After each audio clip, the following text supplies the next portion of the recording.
Welcome po sa ating channel. Ito na yung upgrades na ginawa natin sa UDMC S5 DGIS. Pinalitan natin yung handguard and yung buttstock. Nagkabit din tayo ng anti-walk pins. All from Strike Industries.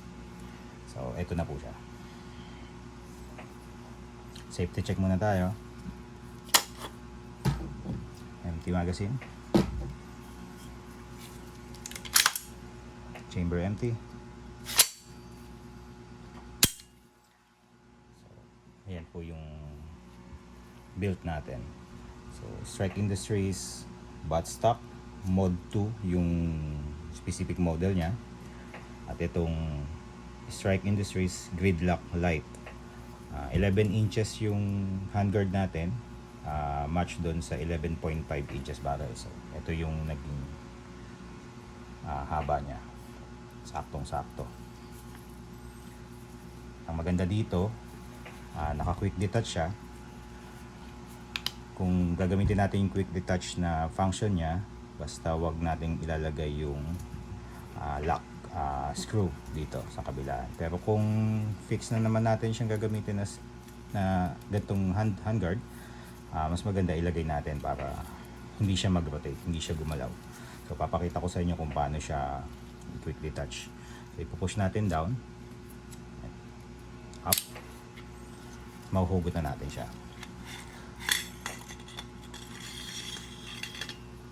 So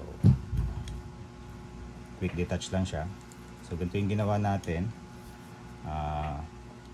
Ginawang low profile yung gas block para magkasya yung free float na handguard. Quick detach siya. Paano natin siya ibabalik? Ipakita natin. Nakababa yung lever.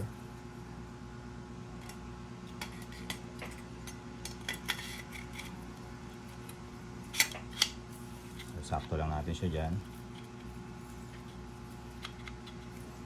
At ilalak lang natin. So ipupush natin down and push all the way forward. Aangat siya para nakalock na siya doon. So tamang higpit na rin siya. So pwede natin ikabit yung locking screw para hindi siya mag-rotate.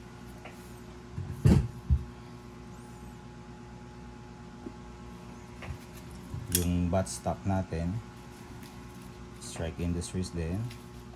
So naka 6 position din siya. Yung pinakamahaba.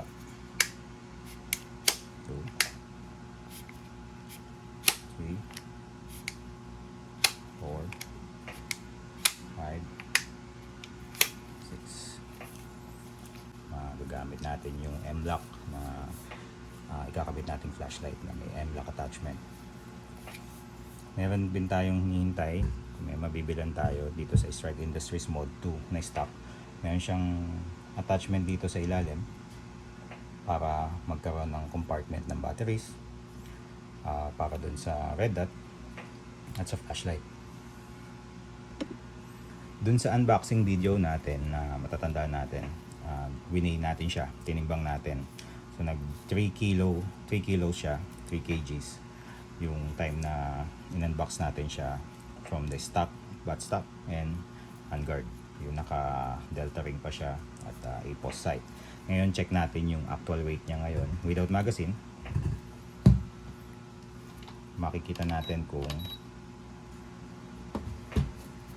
bumigat ba siya or mas na-lessen yung weight niya overall. Without magazine, so 2 kilos and 857 grams na lang siya. So less than 3 kg for stainless steel barrel and 11.5 inches.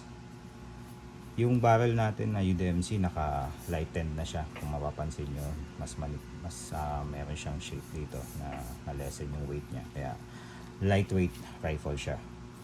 So para sa akin, ito na yung pinakagusto kong build na nagawa ko dito sa ating UDMC S5 DGIS.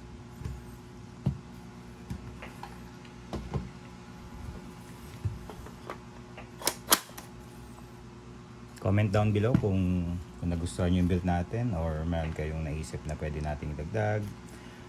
Yung anti-walk pins pala, napalitan na rin natin. Para kung sakali hindi na siya mag-walk, hindi siya mag-rotate, secured siya. Although yung stock naman, secured naman siya. Pero mas ginawa lang natin mas secured if ever.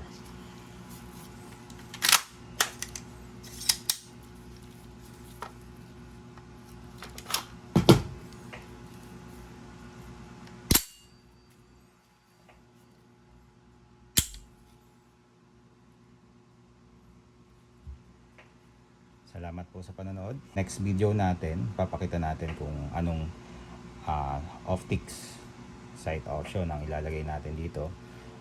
Ang nabili natin is yung Sigromeo XDR Gen 2 with Juliet 5 magnifier. So combo siya.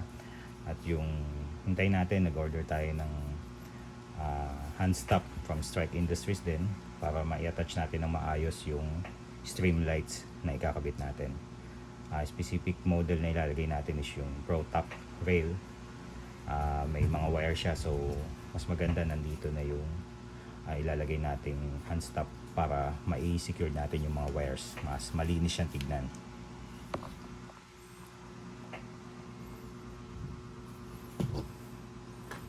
So please subscribe para makita natin yung mga susunod na upgrades. Ginawan din natin siya ng playlist sa ating YouTube channel, yung mga ginawa natin or mga videos na in-uploads natin in regards dito sa ating UDMC S5 DJIS.